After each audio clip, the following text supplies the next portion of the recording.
گزشتہ آیات کے اندر مشرکین کے بے بسی، لاچاری اور بے حسی کا بیان تھا کہ جب فرشتے ان کی روح قبض کریں گے اور پوچھیں گے ہاں بھائی تمہارے معبود کدھر ہیں، آج نظر نہیں آ رہے، وہ کہیں گے وہ سارے نس گئے، غائب ہو گئے۔ ان آیات کے اندر ان کی آپس کی لعنت ملامت جو ہوگی جہنم میں جانے کے بعد، ایک کہے گا تیری وجہ تو یہ ہوا ہے، دوسرا کہے گا تیری وجہ سے یہ ہوا ہے۔ پہلے لوگ پچھلوں کو تانا دیں گے، بعد میں آنے والے پہلوں کو تانا دیں گے، ایک دوسرے پر لعنت کریں گے۔ تو اس کا یہاں پر بیان ہے۔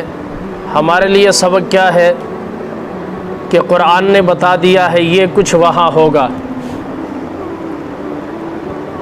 اب جو یہ کچھ وہاں ہوگا اس کے لیے مرنا پڑتا ہے، اور جو کچھ ہوگا اس کے بعد جو سمجھ آئے گی وہ اللہ کی زبانی سن کر اس دنیا میں اگر یقین کر لے تو فائدہ ہے، وہاں اگر یقین آ جائے تو اس کا کوئی فائدہ۔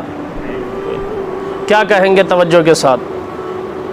بالکل ایک نقشہ آپ اپنے ذہن میں رکھیں کہ میدان محشر قائم ہے، نکھیڑا ہو چکا ہے، جنتی جنت کی طرف چلے گئے، جہنمی جہنم کی طرف لے جا رہے ہیں۔ یہ نقشہ ذہن میں رکھ کر اب دیکھیں وہ آپس میں گفتگو کیسی کرتے ہیں، کیا باتیں کرتے ہیں، ٹھیک ہے؟ آپ ہی ویکھی جائے گی۔ اب وہ ویکھی جائے گی کیا ہے، ذرا توجہ کے ساتھ۔ قَالَ ادْخُلُوا فِي أُمَمٍ قَدْ خَلَتْ مِن قَبْلِكُمْ مِنَ الْجِنِّ وَالْإِنسِ فِي النَّارِ۔ اللہ تعالیٰ فرمائے گا جو فرقے تم سے پہلے گزر چکے ہیں،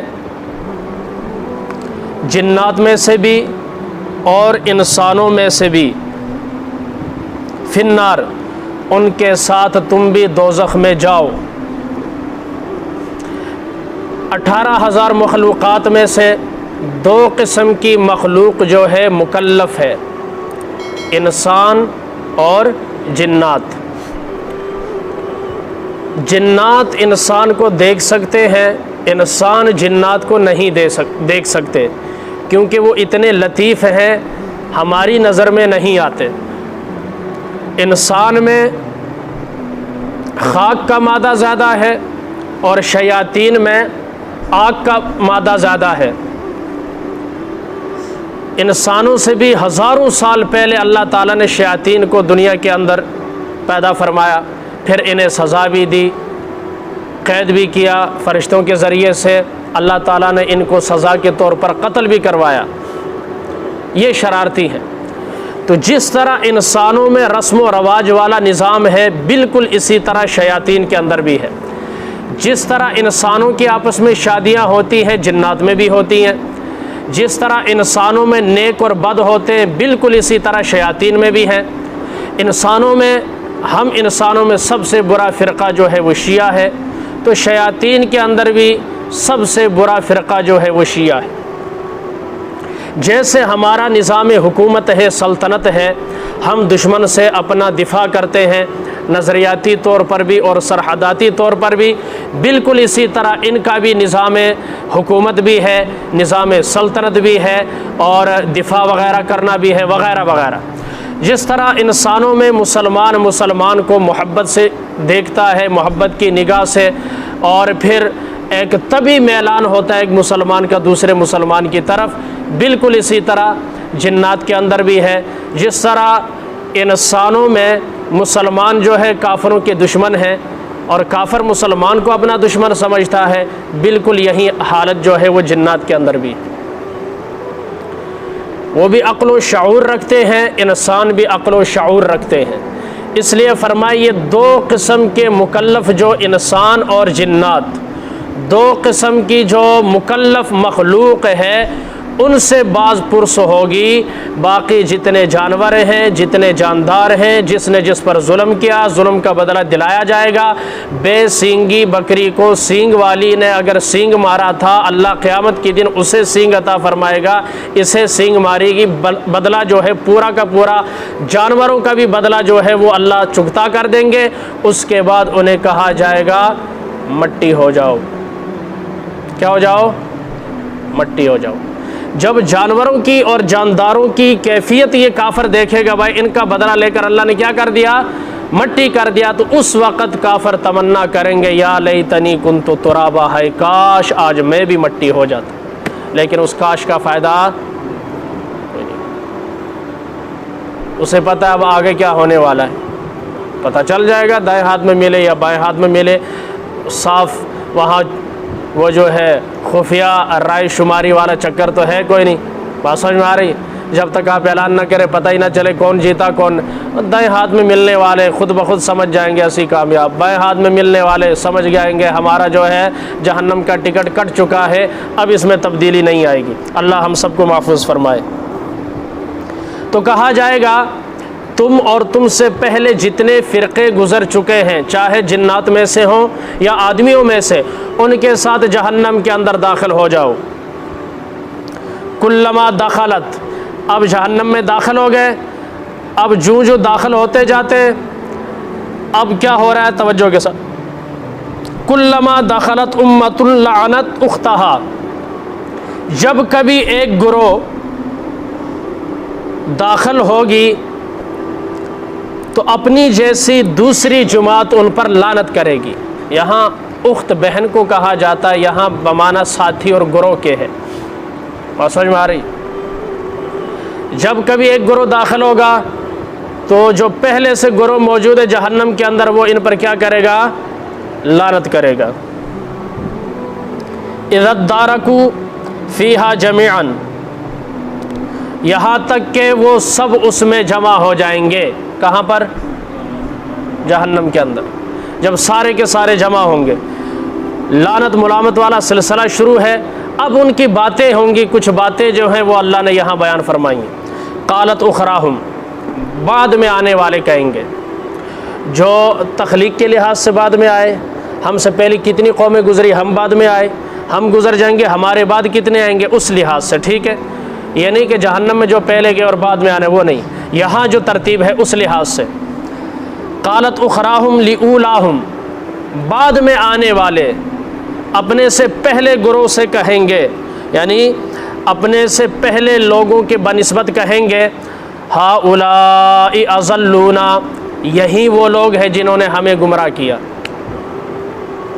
یہی وہ لوگ ہیں جنہوں نے ہمیں گمراہ کیا۔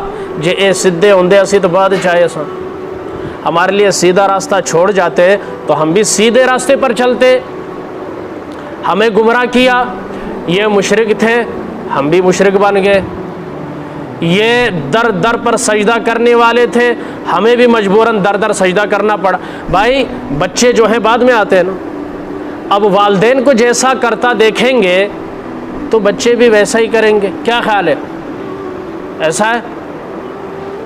اب والدین ہی بچے کو لے جا کر نہ مونچھ نہ داڑھی موٹر وے پیر صاحب کے پاس لے جا کر ہاتھ پھروائیں گے، بچہ جب دیکھے گا وہ بھی اپنی بیگم کو، اپنے بیوی بچوں کو بھی اسی کے پاس لے کر جائے گا۔ آپ خود دکھا رہے ہیں نا، تو کہیں گے کہ اگر یہ سیدھے ہوتے تو ہم تو سیدھے ہو جاتے، یہ ہمارے لیے برا راستہ چھوڑ کر گئے۔ اس لیے آقا علیہ الصلوۃ والسلام نے فرمایا کہ جو برا طریقہ ایجاد کرتا ہے قیامت کی صبح تک جو برائی کرے گا اس کا ایک حصہ اس برے طریقے کو ایجاد کرنے والے کے کھاتے میں ڈالا جائے گا۔ سب سے پہلے قابیل نے حابیل کو قتل کیا، تو اب دنیا کے اندر جتنے بھی قتل ناحق ہو رہے ہیں ان سب میں سے ہر ایک کا حصہ جو ہے وہ قابیل کے کھاتے میں ڈالا جا رہا ہے۔ قیامت تک کتنے لوگ قتل ہوں گے ناحق؟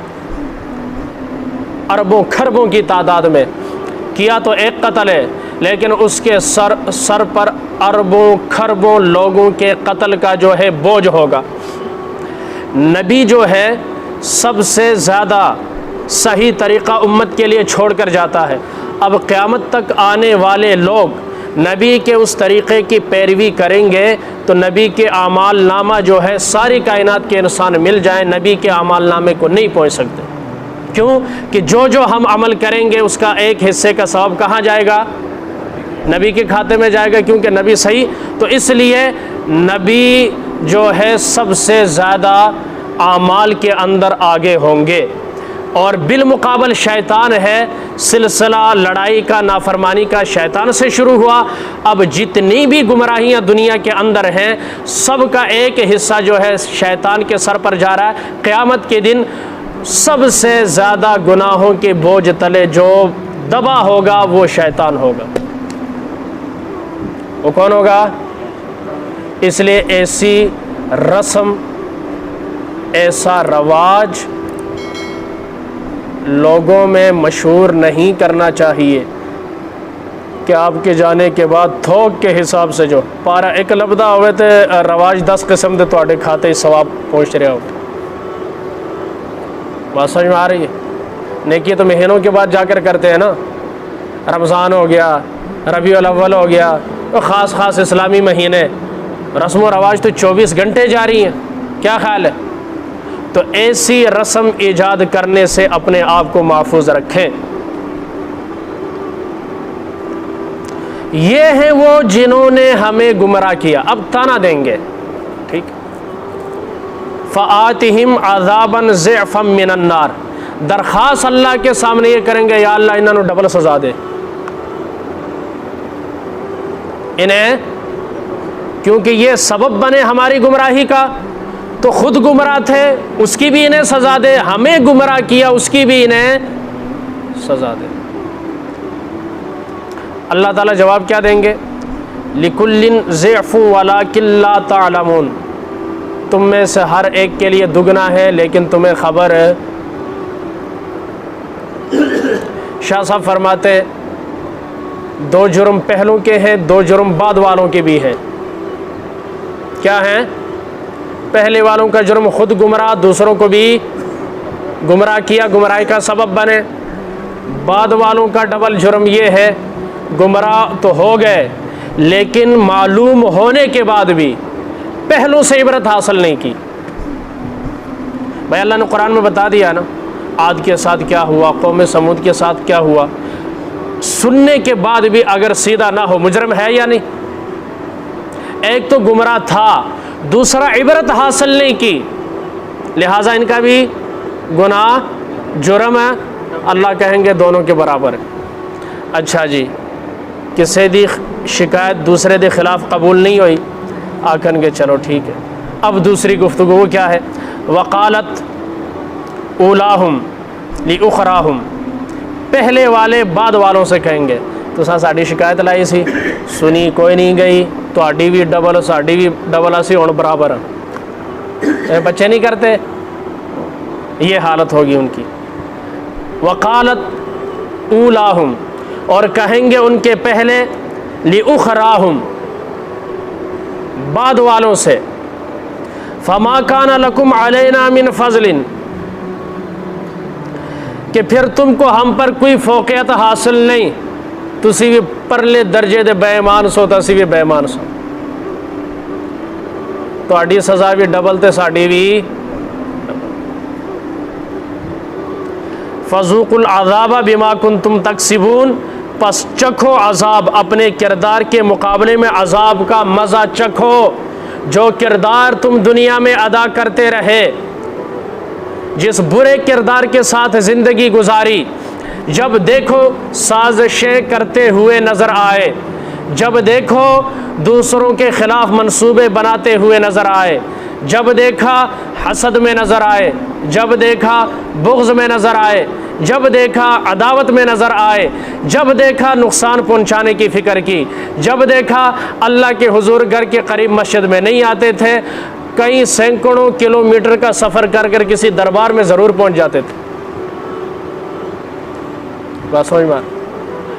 دنیا کے اندر جتنے بھی پیر گزرے ہیں، اللہ والے گزرے ہیں، ان میں سے کسی کا یہ اعلان نہیں ہے کہ میں تمہاری شاہ رگ سے زیادہ قریب ہوں۔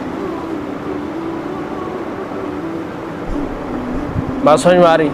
کسی ایک اللہ والے کا، اللہ کا اعلان ہے نحن اقرب الیہ من حبل الورید۔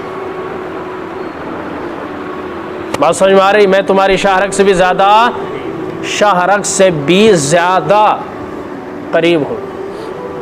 میں کسی اور کو مشکل میں پکاروں کیوں کر جب رگے جاں سے بھی نزدیک ودیت تو ہے۔ مجھے کیا ضرورت ہے بھائی؟ مجھے مشکل آئی، ایک بندہ ادھر میرے پاس بیٹھا، میں اسے چھوڑ کر او بار آواز نہ ہو فلانا ابھی ذرا جلدی کری، یہ عقل مندی ہے یا بیوقوفی ہے؟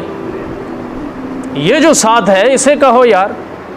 اور مجھے یقین بھی ہے اس سے یہ زیادہ طاقتور ہے، اس سے زیادہ سمجھدار ہے، اس سے زیادہ مجھے تکلیف سے جلدی نجات دے گا، تمام کوالٹیاں موجود ہیں اس کے اندر، اس کے باوجود میں اسے پکار رہا ہوں مدد کے لیے۔ کہاں کی عقل مندی ہے؟ اجیب الدعوۃ الداعی اذا دعان، جب پکارنے والا مجھے پکارتا میں فوراً اس کی پکار قبول کرتا ہوں۔ کیا کرتا ہوں؟ اللہ والوں کی تاریخ اٹھا کر دیکھ لیں۔ اچھا، ایک اللہ والے پر جب مشکل آئی اس نے کیا کیا؟ سوال ہے، جب شیخ عبد القادر جیلانی رحمہ اللہ تعالی دنیا میں نہیں تھے، ایک ترتیب سے دنیا میں آئے ہیں نا، پیدائش ہوئی ہے، تو بھائی اس وقت جو عام لوگوں کو مشکل آتی تھی وہ کسے پکارتے تھے؟ سوال ہے ہمارا۔ پھر شیخ عبد القادر جیلانی رحمۃ اللہ تعالی علیہ دنیا کے اندر آئے، ولایت کے اعلیٰ مقام پر پہنچے، انہیں مشکل آئی تو انہوں نے کسے پکارا؟ ہمارا سوال ہے۔ آج تو یا غوث کہا جاتا ہے نا، آپ کا اپنا عقیدہ ہے، ایک طرز ہے، لیکن ہم کہتے ہیں جب غوث پاک نہیں تھے اس وقت لوگ کسے بلاتے تھے، کسے پکارتے تھے، کون ان کی مدد کرتا تھا، کون ان کی بگڑی بناتا تھا؟ ظاہر بات ہے اللہ۔ کون؟ غوث پاک تو ایک ولی ہے، تابعین یا تبع تابعین میں آتے ہیں، تبع تابعین کے اندر بہت بات کا درجہ ہے، ان سے تابعین سے پہلے صحابہ کا درجہ ہے اور پھر نبی کا۔ نبی کو جب کبھی مشکل آئی تو کسی نبی کو نہیں بلایا، کسی نبی کو، بلکہ کسے پکارا؟ اللہ کو۔ سمجھنے والی بات۔ لیکن یہ بات آپ اگر مجمع عام کے اندر کریں نا، فوراً فتویٰ لگ جائے گا بندہ وہابی ہو گیا ہے تو یہ پیرانو نہیں منتا۔ ویسے پیرانو مننے ہاں جڑے عاشق کھیر نے انہوں نے نہیں مندے، جو ایک نماز نہیں پڑھتے، جنہ دے کول گھنٹہ ایک بہو بدبو ہوندی ہے، زبان سے بھی بدبو آتی ہے، کردار سے بھی بدبو آتی ہے، اور اگر ایک سال ایک مہینہ گزارو تو ان کے سارے کرتوتے جو ہیں انسان پر ظاہر ہونے لگ جاتی ہیں۔ ایسے لوگوں کو نہیں مانتے، اللہ کے ولیوں کو کون نہیں مانتا؟ قرآن مانتا ہے، میں کون ہوتا ہوں میں اللہ کے ولی کو نہ مانتا؟ بات سمجھنے کی ہے بس۔ وہ کہتے ہیں جیسا بھی ہے تو پیر۔ عجیب بات، اللہ نے کہا من الجنت والناس، خناس دو قسم کے انسانوں میں سے بھی ہوتے ہیں اور جنات میں سے بھی ہوتے ہیں۔ اب یہ جو پیر ہے خناس بناؤ تو ہم کیا کریں؟ میرے نبی سے بڑا پاکیزہ کائنات میں کوئی ہے؟ ہر لحاظ سے میرے نبی نے ساری زندگی، ہر فرقے کی کتاب اٹھا کر دیکھ لیں، جب بھی میرے نبی نے بیعت کی ہے عورت کے ہاتھ میں ہاتھ نہیں دیا، حالانکہ امت کی عورتیں جو ہیں نبی کی روحانی بیٹیاں ہوتی ہیں، نبی بمنزلہ باپ کے ہوتا ہے، نبی نے تو ہاتھ میں ہاتھ لے کر بیعت نہیں کیا تو پیر صاحب سامنے با کے آپ ظاہر گل پیرانو ملن جانا تو پھر میک اپ دی انتہا ویکھو نا، 4 گھنٹے اسے بیوٹی پارلر لائے نے، اتوں تیار شار ہو کے گئی ہے کیونکہ آج پیرا کول جانا ہے، اور پیر صاحب ہاتھ میں ہاتھ لے کر چھوڑتا ہی نہیں ہے۔ ویڈیوز موجود ہیں جتنے جب بھی لائی ہے عورت نے، جوان عورت نے، اور پیر صاحب چھوڑتا ہی نہیں ہے، اتنی اس کی داڑھی ہے، نوجوان کواری لڑکیاں سینے لگ رہی، اور جے انہاں دے خلاف کوئی گل کرے آکھن گے منکر ولیاں دا انا للہ۔ اس سے ہم کیا کہیں؟ لہٰذا قرآن میں، احادیث میں، سیرت میں ہمیں ایسے، یہ مذہبی ڈاکو ہیں۔ کون ہے؟ مذہبی ڈاکو۔ دوسرے ڈاکو جو ہے نا وہ پستول ہاتھ میں لے کر آتے ہیں، آپ کا مال لوٹنے کے لیے، وہ اتنا خطرناک نہیں ہے، مال آج گیا کل ہو سکتا ہے اس سے ڈبل مل جائے۔ اور یہ جو ہے داڑھی پگڑی کے روپ کے اندر آیا ہے، یہ جو ایک مصلح کے روپ کے اندر آیا ہے، یہ جو ایک مذہبی پیشوا کا روپ دار کر آیا ہے، یہ آپ کا مال کا بھی دشمن ہے اور آپ کی جان کا بھی دشمن ہے، آپ کے ایمان کا بھی دشمن ہے۔ یہ تینوں چیزیں سلب کر دے گا۔ پھر وہی بات ہوگی، کیا کہیں گے جب فرشتے روح قبض کریں؟ ان کا کتنے پیر صاحب تو آڈے، وہ کہاں اللہ کو چھوڑ کر جنہیں بلایا کرتے تھے وہ کدھر ہیں؟ وہ کہیں گے سارے نس گئے، بھاگنا نہیں تو اور کیا کریں، بھاگیں گے کہاں؟ فرشتے انہوں نے بھی پھاڑ لیا ان کے۔ محشر کے دن اس طرح چھپ چھپ کے لنگر، پتہ نا میرا فلانا مرید ایک کول کھڑا ہے، آکھے کرے مینو نہ پھاڑ لے تو تینوں میں 2 لاکھ روپے دیتے سن، تو آکھیا سی میرا لڑ پھاڑ لیں تو تینوں میں بچا لانگا، ان کرے مینو نہ پھاڑ لے، انج کر کے نسن گے۔ یہ ساری چیزیں اللہ نے کھول کھول کر بیان کر دی۔ گزشتہ بتا دیا نا کہ ہم نے ان آیات کو ہم کھول کھول کر بیان کرتے ہیں تاکہ لوگوں کو پتہ چلے کیا ہونے والا ہے۔ اللہ کی قسم، اللہ اور اس کے کلام سے بڑھ کر اور نبی آخر الزمان سے بڑھ کر کائنات میں انسانیت کا کوئی خیر خواہ نہیں ہے۔ جیسے باپ بیٹے کو کہتا ہے پتر اے کر لے، اگر آج نہیں کرو گے کل یہ مشکلات آئیں گی، یہ مشکلات آئیں، ہو سکتا ہے میں ہوں یا نہ ہوں، بھائی ساتھ دے یا نہ دے، چچا تجھے پوچھے نہ پوچھے، آئندہ کے حالات بتاتا ہے نا۔ بالکل اس سے بھی واضح ہو سکتا ہے باپ جو بتا رہا ہے وہ واقعات اس بچے کے ساتھ پیش نہ آئیں، لیکن اللہ جو بتا رہے ہیں، اللہ کی قسم یہ واقعات پیش آئیں گے اور یقینی ہے پیش آئیں گے۔ ایسا ہوگا تو مان لینا چاہیے۔ کیا کرنا چاہیے؟ اللہ ہمیں اپنی مان کر زندگی گزارنے کی توفیق عطا فرمائے، من مانی سے محفوظ فرمائے، ایمان کے بعد کفر سے، ہدایت کے بعد گمراہی سے، نفس اور شیطان کے بہکاوے سے اللہ ہم سب کو محفوظ فرمائے۔